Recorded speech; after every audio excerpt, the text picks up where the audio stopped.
Buenos días, bienvenidos a nuestro tiempo devocional Tu Palabra para encontrar el camino. Hoy es 14 de diciembre del 2023 y vamos a continuar con la lectura de la Biblia en un año con el libro Apocalipsis, capítulo 14. Apocalipsis 14.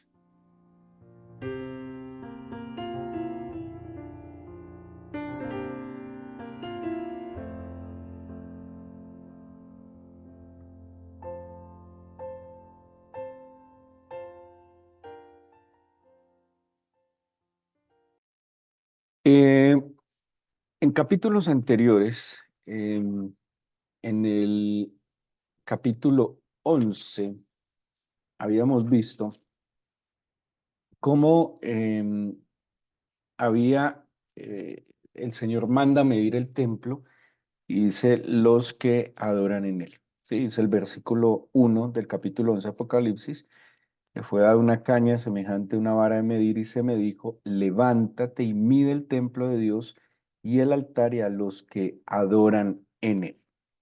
Hay algo central central en la escritura y tiene que ver con la adoración, ¿sí?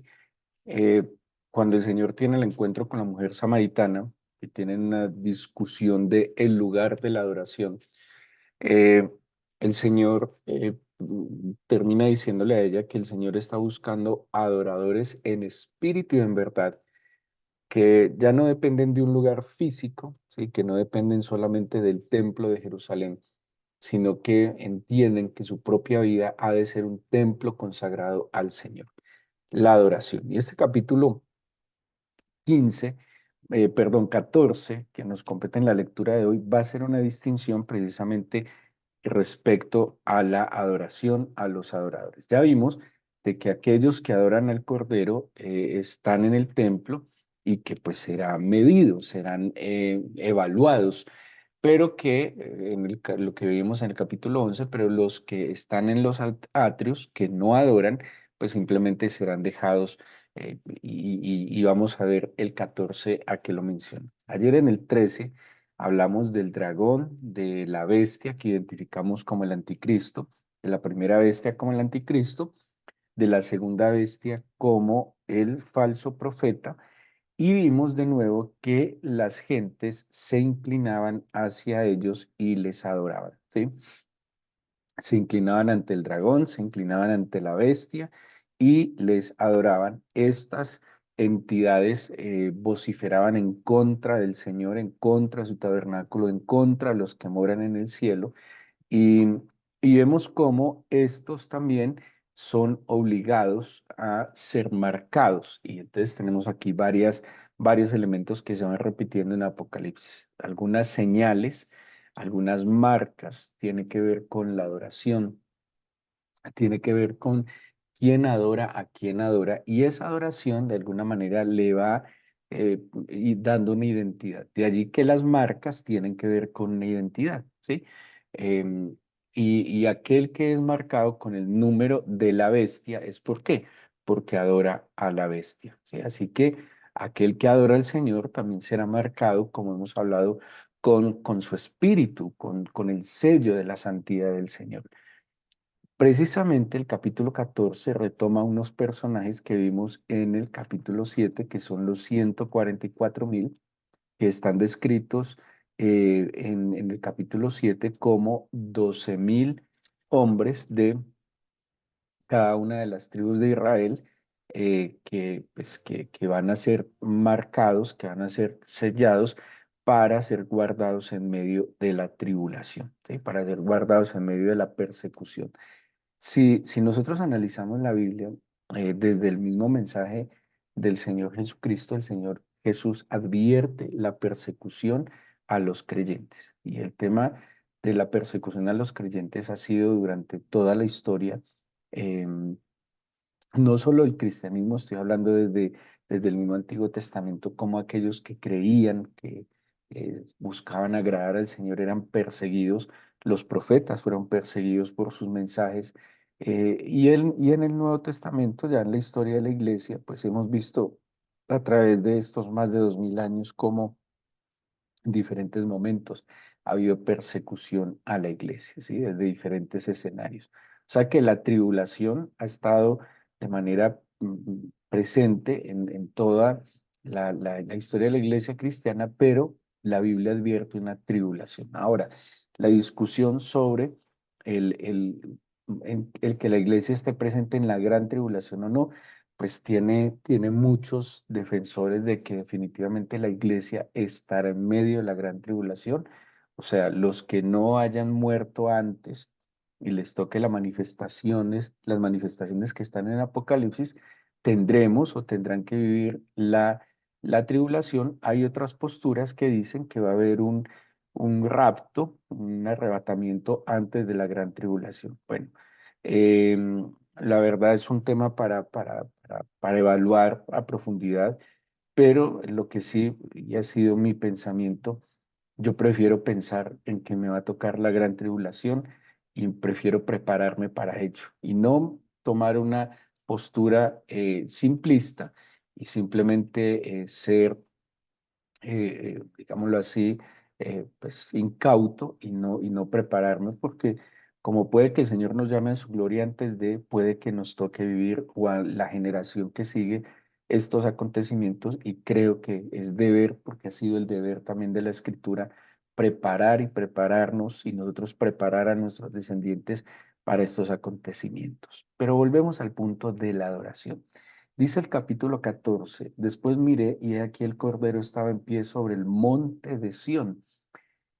Y dice, y con él 144,000 que tenían el nombre de él y el de su padre escrito en la frente. ¿Se acuerdan que les mencioné hace un minuto que el Apocalipsis habla mucho de marcas, de señales, de identidades que tienen que ver también con la adoración, que tienen que ver también con el estilo de vida que llevaron? Tenemos los que están de vestiduras blancas, que también son, digámoslo así, marcados, sellados por una vida de virtud. Hablamos de los mártires y les expliqué que la misma palabra que se usa para mártir tiene que ver con testigo, con dar testimonio. Así que un mártir es el que está dispuesto a dar su vida como testimonio de la obra de Jesucristo. Eso es un testigo, eso es dar testimonio.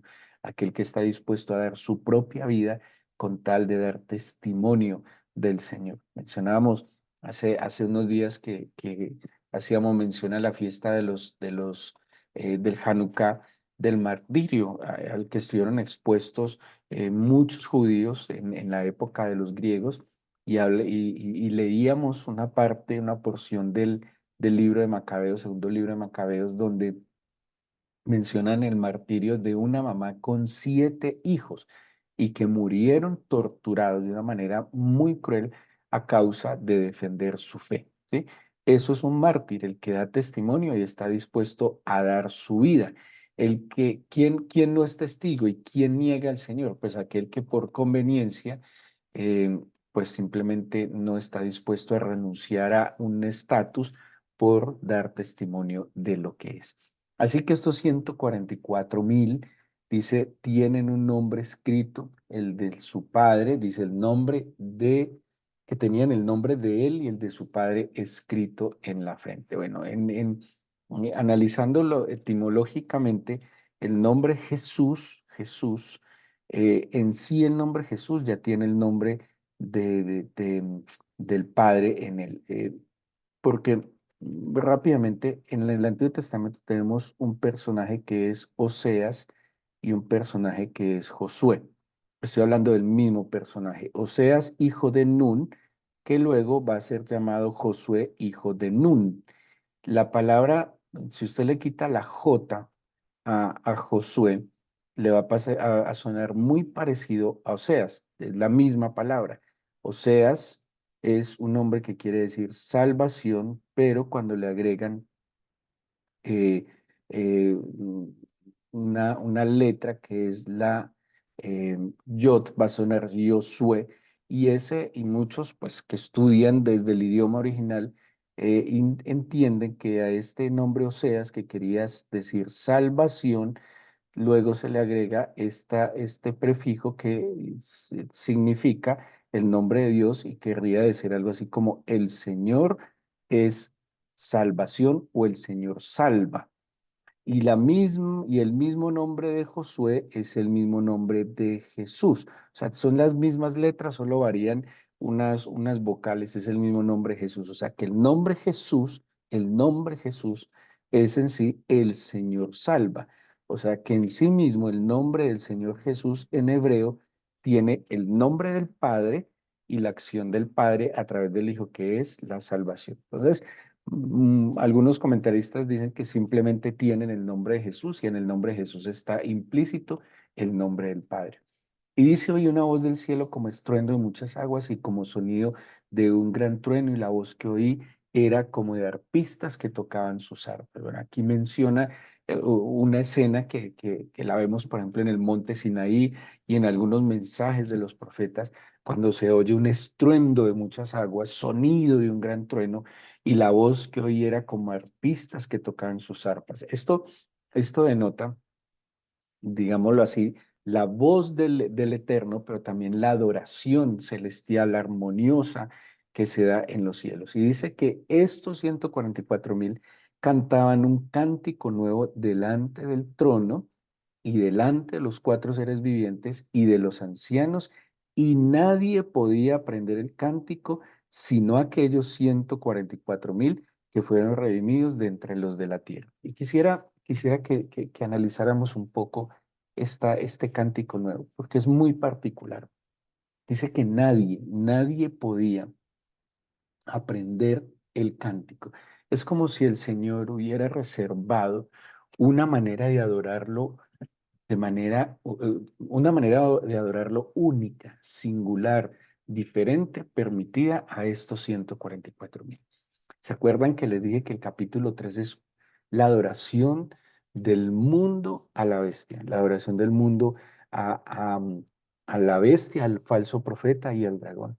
La adoración al mundo por aquello del mundo, por aquellos que les ofrece tal vez bienestar, estatus, comodidad, bienes materiales, fama, reconocimiento en este mundo, y le adoran y se postran ante él y son marcados, y son marcados casi de manera voluntaria. Estén seguros que esto no es una obligación. No se van a sentir obligados, se sienten privilegiados incluso. Ese es el engaño del enemigo. Pero aquí vemos 144.000 que seguramente sufren en medio de este mundo, pero que se hacen dignos de entonar un cántico que solo ellos podían aprender. Es especial como la Biblia sí nos enseña que hay tesoros, que hay cosas muy especiales que el Señor no las va a revelar a cualquiera. Como dice la Biblia, las perlas no se le dan a los cerdos, y hay tesoros del corazón del Señor que simplemente no se las va a dar a cualquiera, y menos a aquel que no va a saber qué hacer con esa información. Hay tesoros ocultos para aquellos que se identifican, que llevan el nombre del Señor en su frente, orgullosos, que dan testimonio del Señor sin vergüenza y sin miedo a lo que puedan decir, que se esfuerzan en ser coherentes entre sus acciones y sus palabras, que se esfuerzan en manifestar las virtudes de aquel que los tomó de las tinieblas a su luz admirable. Estos 144.000 tienen unas características. Bueno, primero el tema del cántico nuevo, un cántico que solo ellos aprendieron. ¿Pero por qué solo ellos lo aprendieron? ¿Qué había en su adoración, en su modo de vida, que solo ellos podían llevar un cántico nada más y nada menos que delante del trono, y había unos testigos, los seres vivientes y los ancianos, que los venimos viendo desde el capítulo 4 de Apocalipsis? ¿Qué dice de estos hombres? Dice que fueron redimidos de entre los de la tierra. Primero, redimidos. ¿Qué quiere decir redimidos? Comprados, pagados con un precio. La redención tiene, y lo hemos explicado en otros momentos, tiene que ver con un precio que se paga en un mercado. O sea que de alguna manera un redimido, y esto hay que entenderlo, es un esclavo del Señor. Les explicaba hace unos días que la palabra siervo que aparece en el Nuevo Testamento, duolos, es esclavo. O sea, no es simplemente un sirviente, no es alguien que hace favores, no, es alguien que está completamente sujeto a su amo. Al haber sido redimido, yo era esclavo del pecado. Mire, mire que a veces somos un poco incoherentes. De verdad que éramos esclavos del pecado, éramos esclavos del enemigo. Vivíamos bajo pasiones que nos dominaban y no teníamos control sobre ellas. Éramos unos borregos llevados al matadero. Cristo nos compra con el precio de su sangre. Así que así como estábamos sujetos al pecado, así como estábamos sujetos a las pasiones, así como estábamos sujetos a los impulsos emocionales y a los deseos de la carne, así deberíamos estar sujetos como redimidos a aquel que nos rescató. O sea que ya no vivimos para nosotros, vuelvo a Gálatas 2:20, ya no vivo yo, sino Cristo vive en mí. Yo debería estar completamente disponible, dispuesto y esclavo a lo que el Señor me diga. ¿Dónde? ¿Cómo? ¿Cuándo? ¿Con quién? Dispón, porque te pertenezco. Es que la marca también tiene que ver con una pertenencia. ¿Saben por qué tienen la marca de la bestia los del capítulo 13? Porque se sujetan, porque son esclavos de la bestia y esclavos del dragón y esclavos del falso profeta, porque le adoran, porque yo le rindo adoración a aquel que es mi Señor. Y cuando yo le rindo adoración a aquel que es mi Señor, estoy sujeto completamente a lo que Él me diga, cuando Él me lo diga, cómo Él me lo diga. Yo no le pongo condiciones. ¿Ustedes creen que los que están marcados por el número de la bestia pueden poner alguna condición? ¿Ustedes creen que aquel que adora a la bestia, que se postra a la bestia, puede anteponer sus propios intereses? No, son manejados, manipulados para mal, para destrucción. Y cuando yo como redimido me sujeto al Señor, claro que sí, soy dirigido y soy controlado para gloria de Él, pero también para beneficio mío, su eternidad. Dice además que que esto ya lo habíamos visto, pero quiero repasarlo en este contexto, estos 144.000, además de que son redimidos, rescatados, son comprados por precio, y además de entonar este cántico nuevo, dice el versículo 4, estos son los que no se contaminaron con mujeres, pues son vírgenes. Hay muchas explicaciones sobre esto, pero literalmente lo que tiene que ver es que no se contaminaron. Y quedémonos con esto. Puede que sean hombres célibes, puede que sea en el sentido físico, de que sexualmente no tuvieron contacto con mujeres, pero también puede tener un sentido espiritual. ¿Qué quiere decir? Que no hubo adulterio espiritual, que no fornicaron espiritualmente. Eso es un tema que se ve mucho en el Antiguo Testamento sobre la fidelidad del pueblo de Israel con el Señor y le dice la fornicaria cuando se habla de Judá y de Israel. Estos 144.000, lo más importante es que no se contaminaron. Como dice Pablo cuando habla del atleta, de todo se abstiene por una corona incorruptible. ¿Qué me contamina? A mí me contamina el pecado, me contamina el pecado. Dice Primera de Juan 1:9 que si yo confieso mis pecados, Él es fiel y justo para limpiar, para perdonar mis pecados y limpiarme de toda maldad. ¿A quién puede adorar al Señor delante de su trono? Aquel que es redimido, pero que vive como redimido, que si fue sacado del lodo cenagoso, que si fue sacado del fango de la desesperación, no vuelve allá, ¿sí? No vuelve a untar sus manos, no vuelve a contaminar sus labios, no vuelve a prestar sus sentidos como instrumentos del mal y del pecado, sino que por el contrario sujeta todo su ser para que sean instrumentos de gloria y de bendición. Ojo, estos no se contaminaron, y dejémoslo allí más que el celibato, porque no tiene que ver en eso. Hay personas que están casadas y que perfectamente pueden vivir en completa santidad y en completa rectitud y en completa pureza delante del Señor, porque la Biblia habla del matrimonio como algo puro delante del Señor. Pero dice además que estos 144.000, dice, siguen al Cordero por donde quiera que va. Entonces, mire las características que nos muestra de estos adoradores. Son redimidos, no se contaminaron y siguen al Cordero siempre, por donde quiera que va. ¿Sí? Mire, estos no se dan vacaciones en diciembre. Es muy triste como los llamados cristianos en diciembre, por sus muchas ocupaciones, dejan de buscar al Señor, ¿sí? Se dan vacaciones espirituales. No hay cosa más tonta que pretender tener unas vacaciones espirituales. No, yo sigo el Cordero. No, no hay fecha, no hay horario, no hay día, no hay determinada circunstancia. No, yo lo sigo donde quiera que vaya, donde quiera que Él esté, estoy yo. Donde Él quiera que esté, yo voy a estar. Siguen al Cordero por todas partes. Dice el mismo versículo, el versículo 4, por donde quiera que estos fueron redimidos de entre los hombres como primicias para Dios y para el Cordero. Y ojo con el 5. Y en sus bocas no se halló mentira, no fue hallada mentira, pues son sin mancha delante del trono de Dios. Además de que no se contaminaron, de que siguen al Cordero porque fueron redimidos, no hay mentira en su boca. De verdad que nosotros necesitamos hacer una campaña real en contra de la mentira. No puede ser que alguien que diga tener a Cristo en su vida, que alguien que diga temer a Cristo, siga diciendo mentiras. Quien miente, quien miente le está rindiendo culto a la bestia. Se identifica es con la bestia, con el que es padre de mentira, porque Jesucristo es la verdad.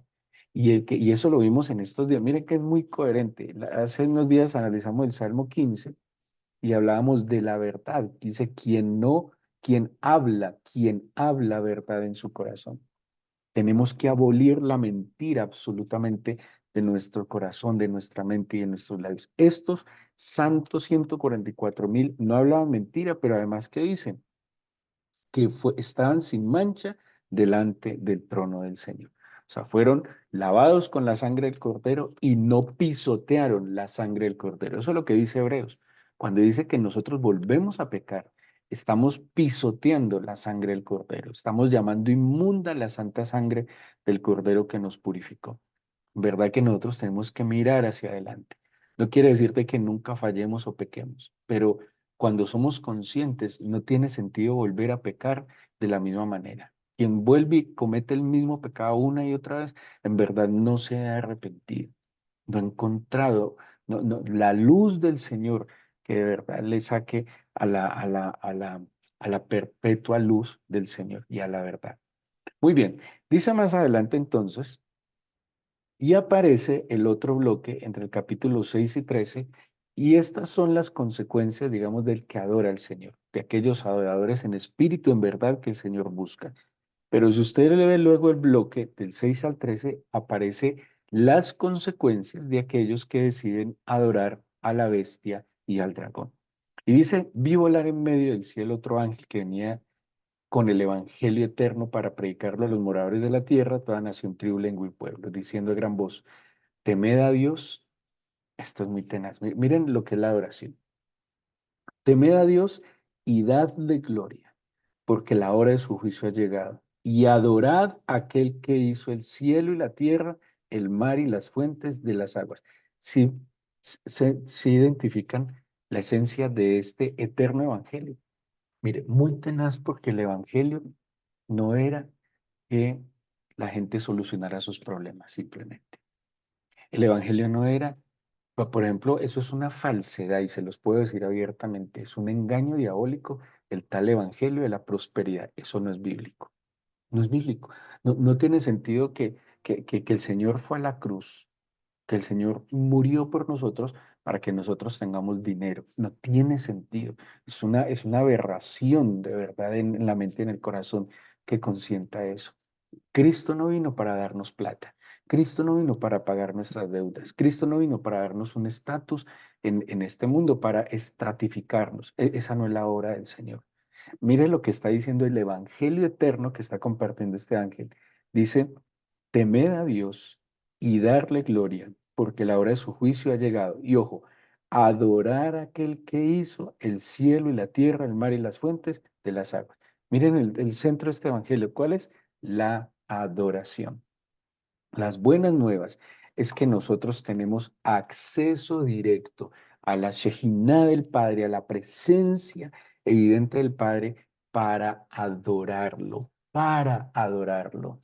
Esa es la gran noticia, que ya no tenemos un obstáculo, que no tenemos que esperar cada año, que no necesitamos un sumo sacerdote humano para llegar allá, sino que gracias a Jesucristo, nuestro gran sumo sacerdote, podemos llegar al lugar santísimo a adorarlo, glorificar a aquel que hizo el cielo, la tierra, el mar y las fuentes de las aguas.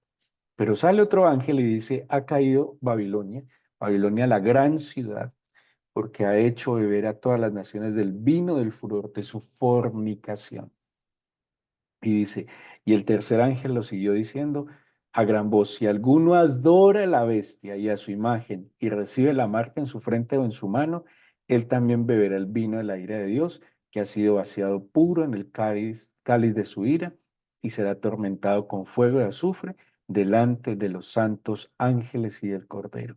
Y el humo de su tormento sube por los siglos de los siglos, y no tiene reposo de día ni de noche los que adoran a la bestia y a su imagen, ni nadie que recibe la marca de su nombre. A otra cosa que viene el 12, que se me olvidaba de los 144,000. He aquí la paciencia de los santos que guardan los mandamientos de Dios y la fe en Jesucristo. ¿Sabe qué hace también los adoradores? Son pacientes y guardan los mandamientos. Además de todo lo que les mencioné, que están sin mancha delante del trono, de que no hay mentira en su boca, que son redimidos, que siguen al Cordero siempre, que no se contaminan. Además, son pacientes esperando la manifestación del Señor y guardan los mandamientos. Ahí está el camino. ¿A quién quiere adorar usted? ¿A quién le quiere rendir culto? Y ojo, tiene que ser una adoración real, pura, verdadera. Mm, Ayer leía un comentario y me impresionaba mucho porque hablaba de una adoración contaminada, una pseudo-adoración. Y hay un engaño, porque la adoración no es que usted vaya a su iglesia a cantar canciones que ni entiende, o que usted cierre sus ojos repitiendo canciones tal vez pensando en otras cosas. La adoración está en el diario vivir. La adoración está en esto que acabo de leerles, en un corazón rendido delante del Señor, como esclavos de Cristo, en un corazón que se purifica cada día, en un corazón que sigue constantemente al Cordero, en un corazón que no habla mentira, en un corazón que procura estar sin mancha siempre delante del Señor, en un corazón paciente y que guarda cada uno de los mandamientos. No es que los escoge. Entonces, este mandamiento, esta orden del Señor me conviene, esta no me conviene tanto, entonces yo me voy acomodando. Eso no es adoración. El adorador es obediente. El adorador representa al Señor y a ese se le revelarán cosas que no se le revelarán a todo el mundo. Pero aquel que se postra ante la bestia, aquel que decide identificarse con este mundo. Por eso no podemos negarlo. Si hemos permitido que la pureza del cuerpo de Cristo en la iglesia se contamine con costumbres del mundo. Hemos dejado minar costumbres del mundo en las costumbres que el Señor tenía para su iglesia. ¿Sí? Hemos desplazado lo que el Señor ha dicho. ¿Se acuerdan lo que le dijo el Señor a los fariseos? Ustedes han anulado los principios de Dios con tradiciones de hombres. Y hay tradiciones de hombres que anulan los principios del Señor. ¿Cuántas? Y hablando, y perdóname decírselo, no, no perdóname porque la verdad no tengo que pedir perdón por eso, pero la tradición, por ejemplo, de la Navidad, ¿cuántos principios no anula en su propia vida? ¿Cuántos cambian, distorsionan, venden principios de la Biblia por guardar y preservar costumbres de hombres? Costumbres que tal vez usted puede intuir que no están conforme al principio eterno del Señor. Ahí les dejo esta inquietud. El Señor está buscando adoradores en espíritu, en verdad. El Señor está buscando hombres y mujeres que le sigan a todas partes, que entiendan que fueron rescatados. El Señor está buscando hombres y mujeres que hablen verdad en su corazón y en sus labios, que no se contaminen y que si se contaminan por torpes o por lo que sea, pues sepan que pueden confesar y que el Señor en su fidelidad y justicia nos limpia de todo pecado y de toda maldad. Démosle gracias al Señor y entreguémosle este nuevo día a través de nuestra oración.